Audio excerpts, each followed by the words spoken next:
Hey, what's up everyone? Ito pa rin ang engineer nyo ngayong araw, Engineer Mark Anthony Ruta. And today, we are going to discuss a topic under differential equation.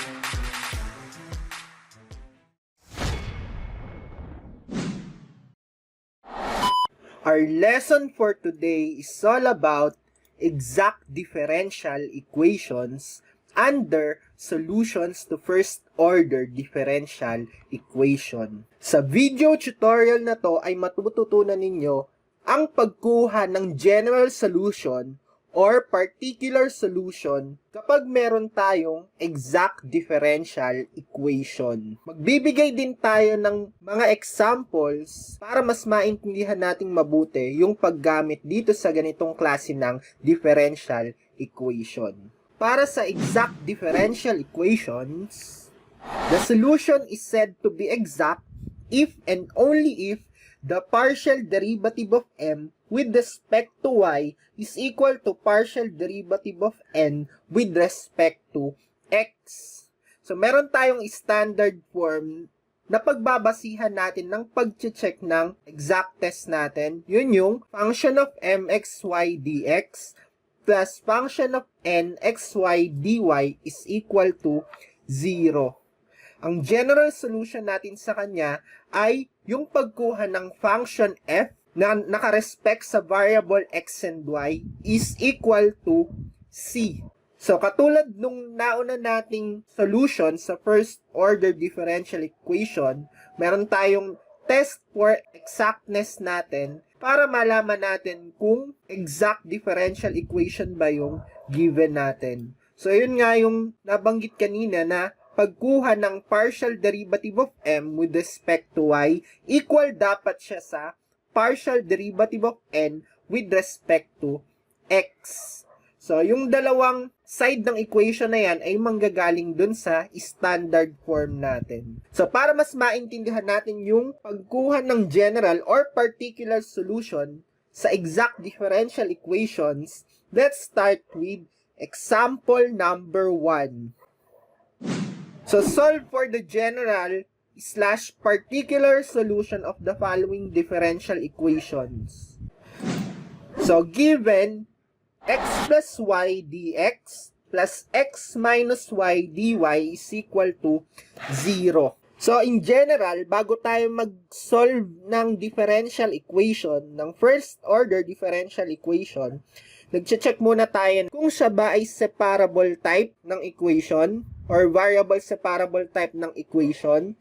Pangalawa, nag-check tayo ng homogeneity. Pangatlo, para sa test for exactness natin.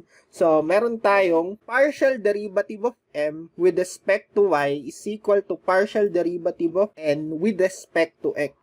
So, dapat equal sila. So, i-test natin yung exactness ng given differential equation. So, let m is equal to the function na kasama ng dx, siya yung x plus y.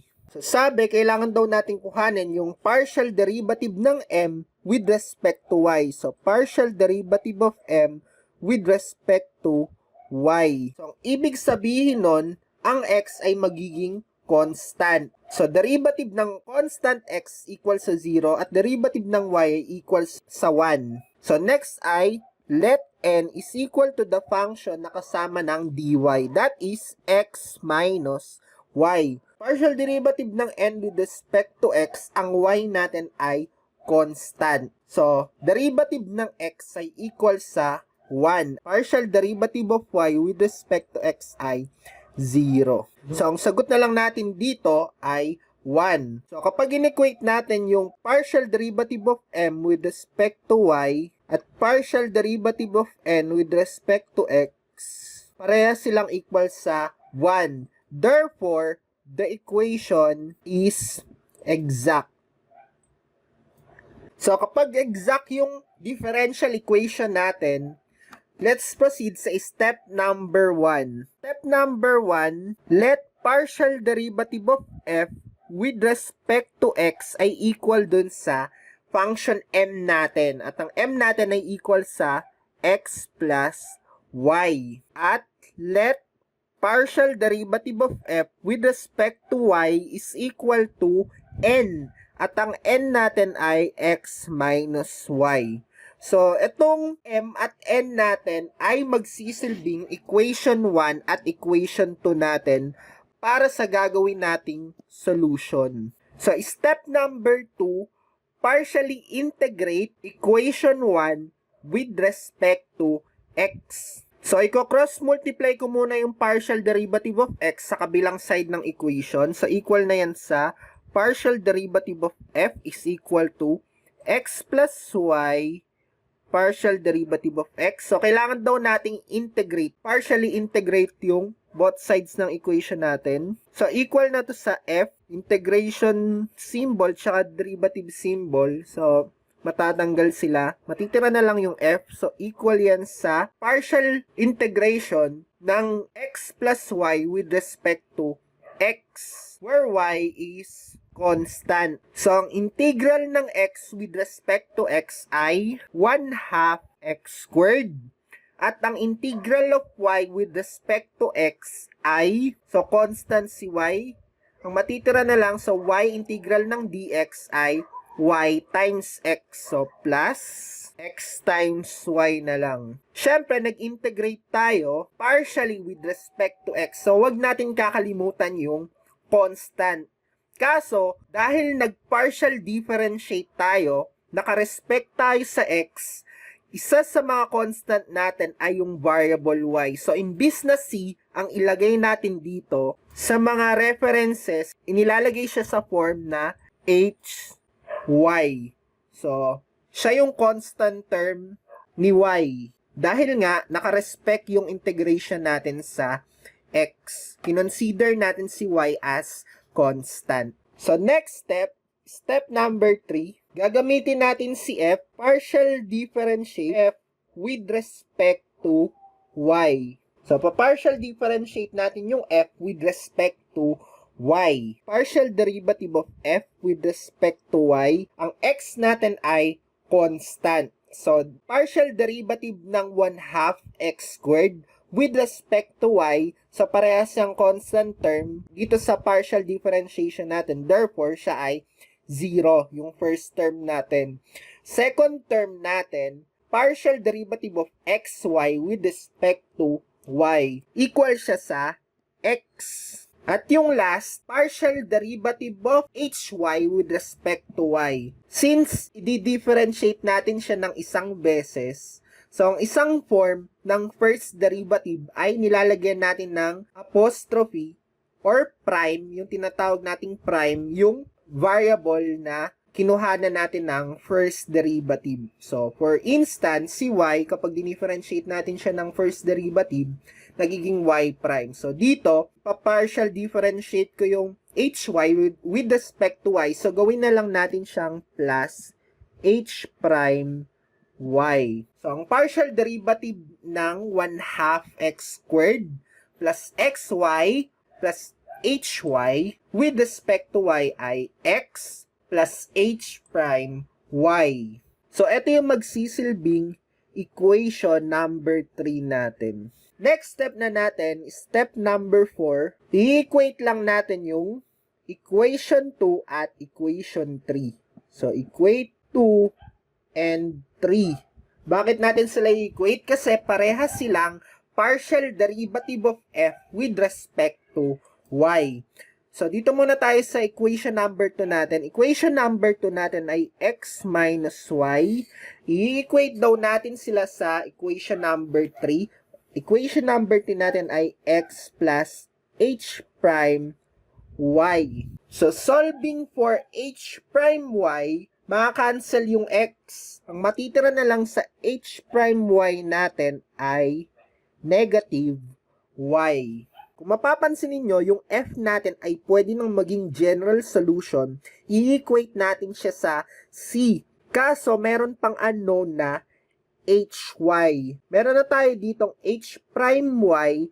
Para mahanap natin yung hy, ibabalik natin siya dun sa original equation niya. Kailangan lang natin siyang i-integrate. So, i-integrate natin itong h prime y with respect to y. So, integral of h prime y is equal to negative integral ng y dy. So, equal na yan sa hy is equal to negative 1/2 y squared. So, kapag nakuha na natin si hy, ang last step natin ay yung step number 5.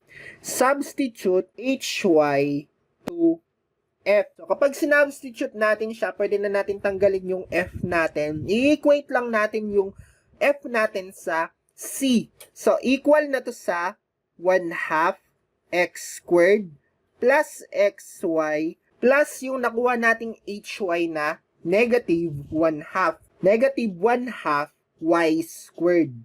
I-equate natin yan sa c. Ito na yung sagot natin, pero para ma-simplify siya, i-multiply natin both sides ng equation sa 2. So, 2 times 1/2 x squared ay x squared. 2 times xy ay positive 2xy. 2 times negative 1/2 y ay negative y squared is equal to c. So, eto na yung general solution natin. Example number 2.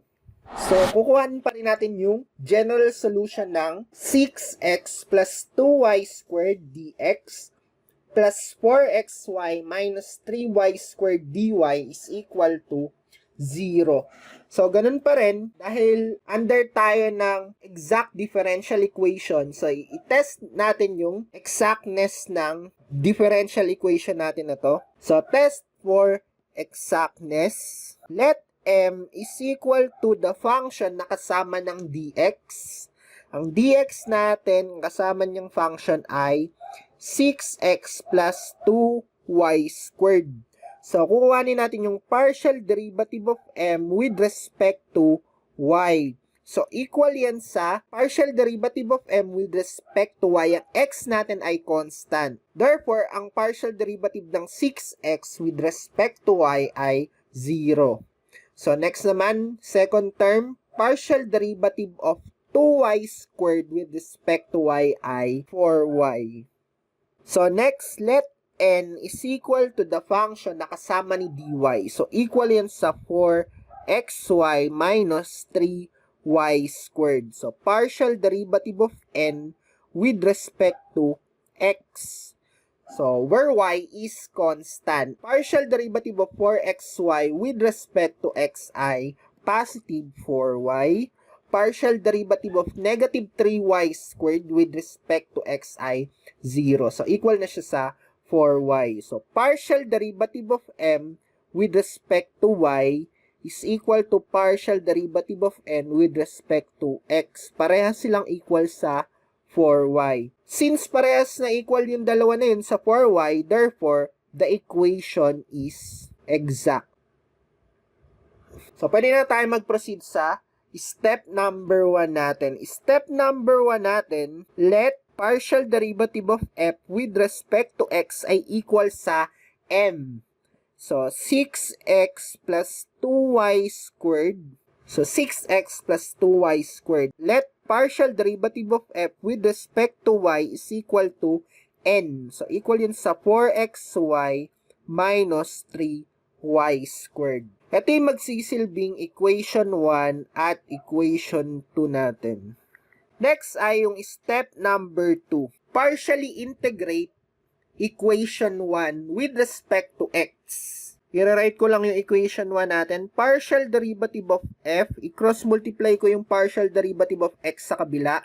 So, equal na yan sa 6x plus 2y squared partial derivative of x. So, integrate daw natin siya partially with respect to x. Partial integral of the partial derivative of f equal yan sa f equal to sa partial integral ng 6x plus 2y squared with respect to x. Ang y natin ay constant. Therefore, equal to sa 6x squared over 2 plus ang y natin dito ay constant. Therefore, equal to sa 2xy squared. plus, nag-partial integration tayo with respect to x, ang y natin ay constant. So, si constant term, pangalanan natin na hy. Since si y ay constant, simplify natin si f ay equal na sa 3x squared plus 2xy squared plus hy. Next ay step number 3. Partial differentiate f with respect to y. Ang x natin ay constant. So, partial derivative of f with respect to y. Ang x ay constant. Partial derivative of 3x squared with respect to y ay 0.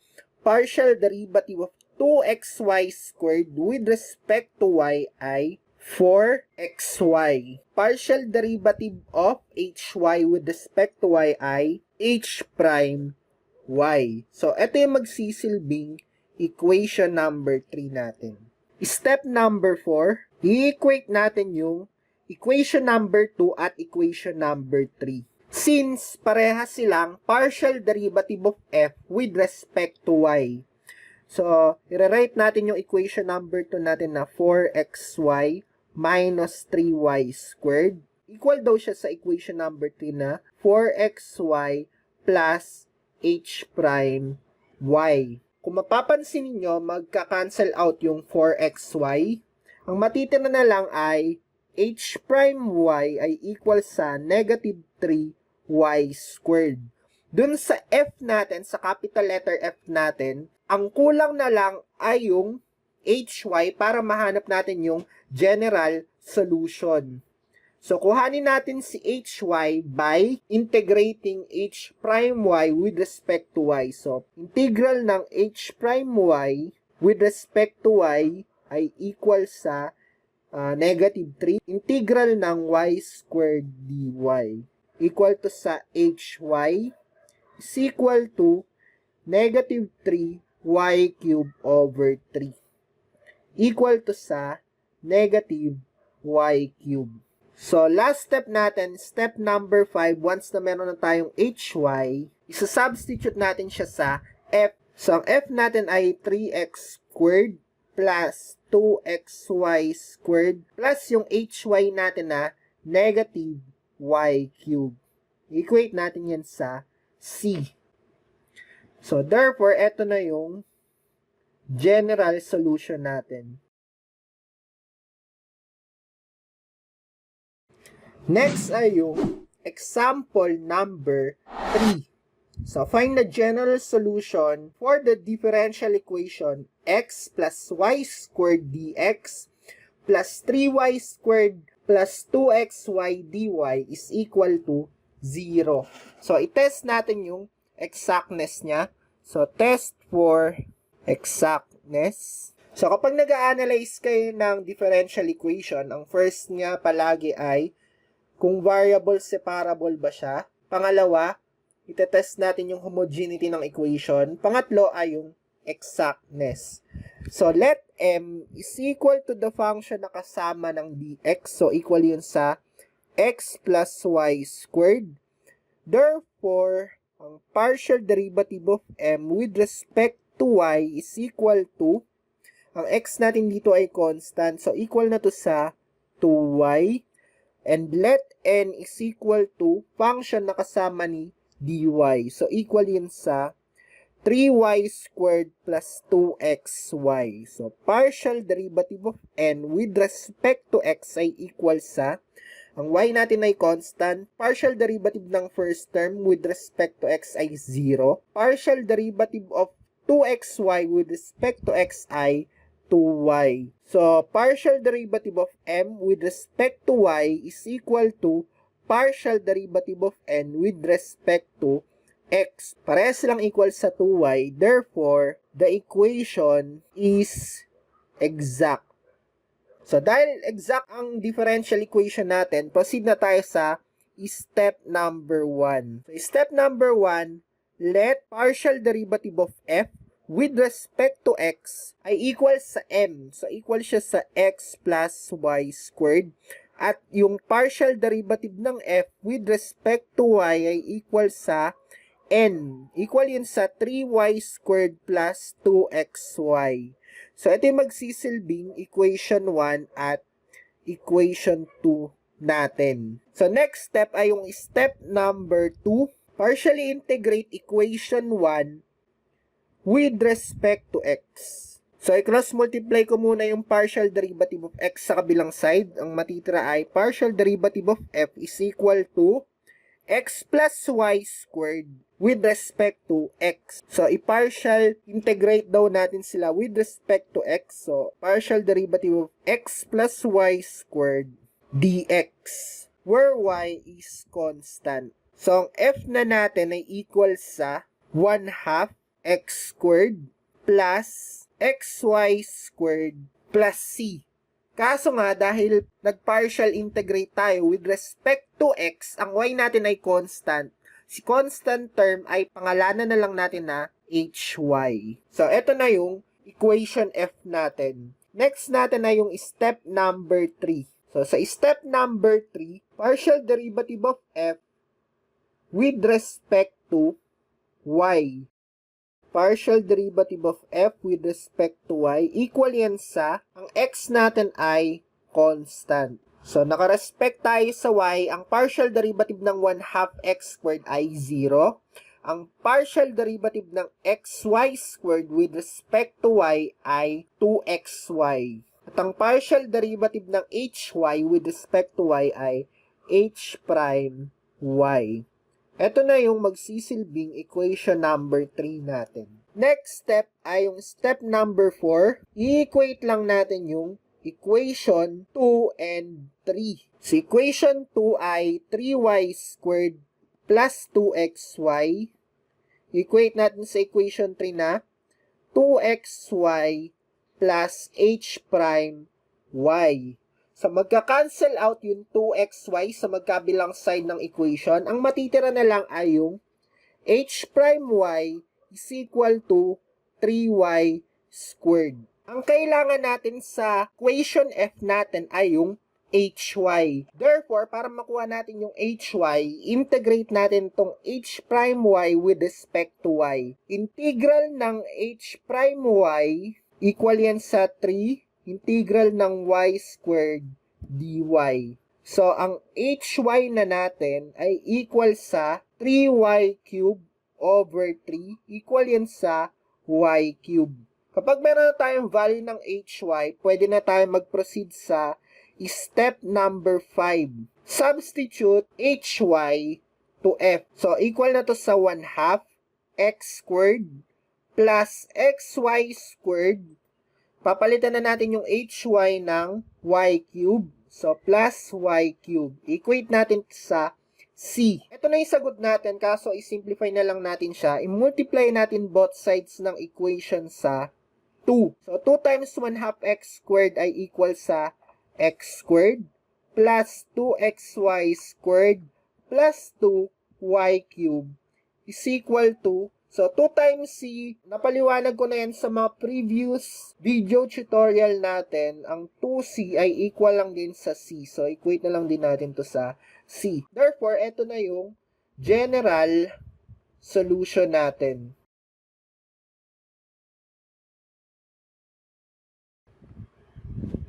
Last example natin ay yung example number 4.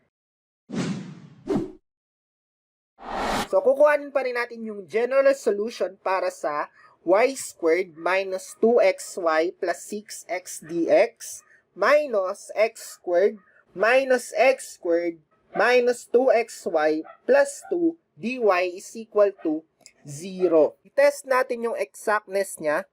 Test for exactness. So, let m is equal to the function na kasama ni dx equal yun sa y squared minus 2xy plus 6x. So, kuhanin natin yung partial derivative of m with respect to y, where x is constant. Partial derivative of y squared with respect to y ay 2y. Partial derivative of negative 2xy with respect to y ay negative 2x. At ang partial derivative ng 6x with respect to y ay 0. Next ay yung n. Equal yan sa function na kasama ni dy. Kaso kung mapapansin ninyo, naka-factor out yung negative sign dun sa dy natin. Ang standard form nga natin ay mxy dx plus nxy dy. So, etong negative sign sa labas ng parenthesis ng n natin, so, para hindi tayo mamali sa isosolve natin, i-distribute na lang natin yung negative sign sa loob ng parenthesis. So, ang n natin equal yan sa negative times x squared minus 2xy plus 2. So, i-distribute natin yung negative sign sa loob. So, equal na to sa negative x squared plus 2xy minus 2. So, kukuhanin natin yung partial derivative of n with respect to x.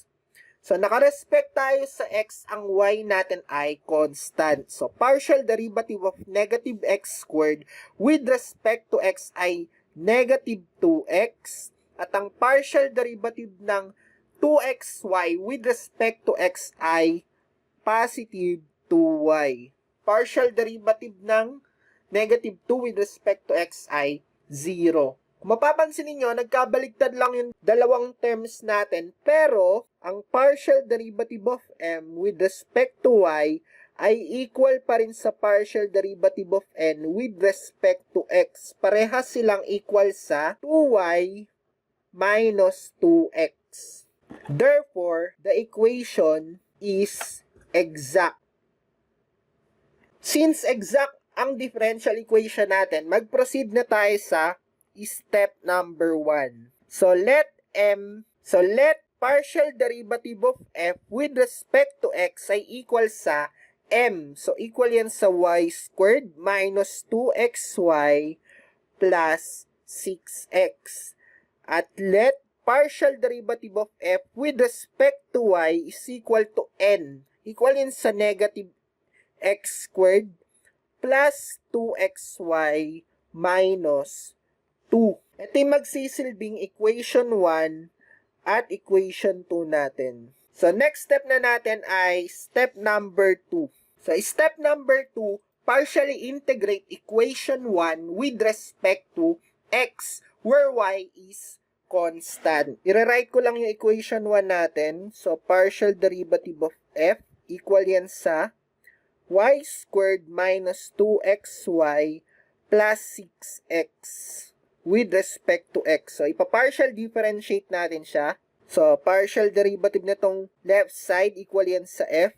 So, equal to sa, nakarespect tayo sa x, ang y natin ay constant. So, equal na to sa xy squared.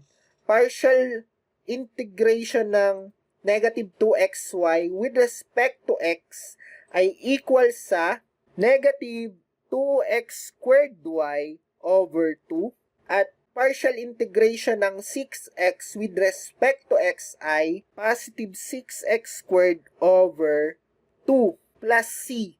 Plus yung constant term natin. Dahil nasay natin si y as a constant term, so si c ay palitan na lang natin ng hy.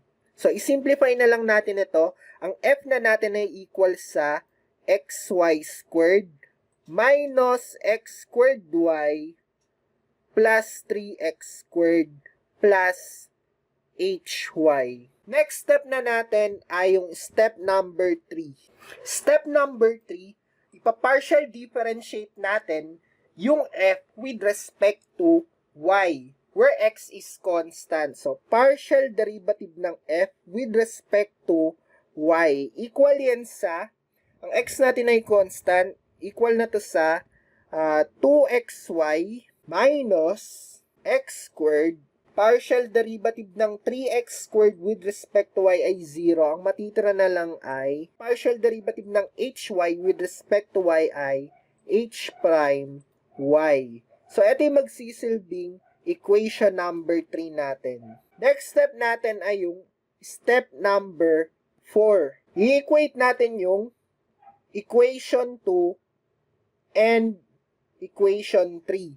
Since parehas silang partial derivative of f with respect to y. So, i-write natin yung equation number 2 natin na negative x squared plus 2xy minus 2. Equate natin siya sa equation 3 na 2xy minus x squared plus h prime y. So, kung mapapansin nyo, magka-cancel out ang negative x squared at positive 2xy. Ang matitira na lang ay h prime y is equal to negative 2.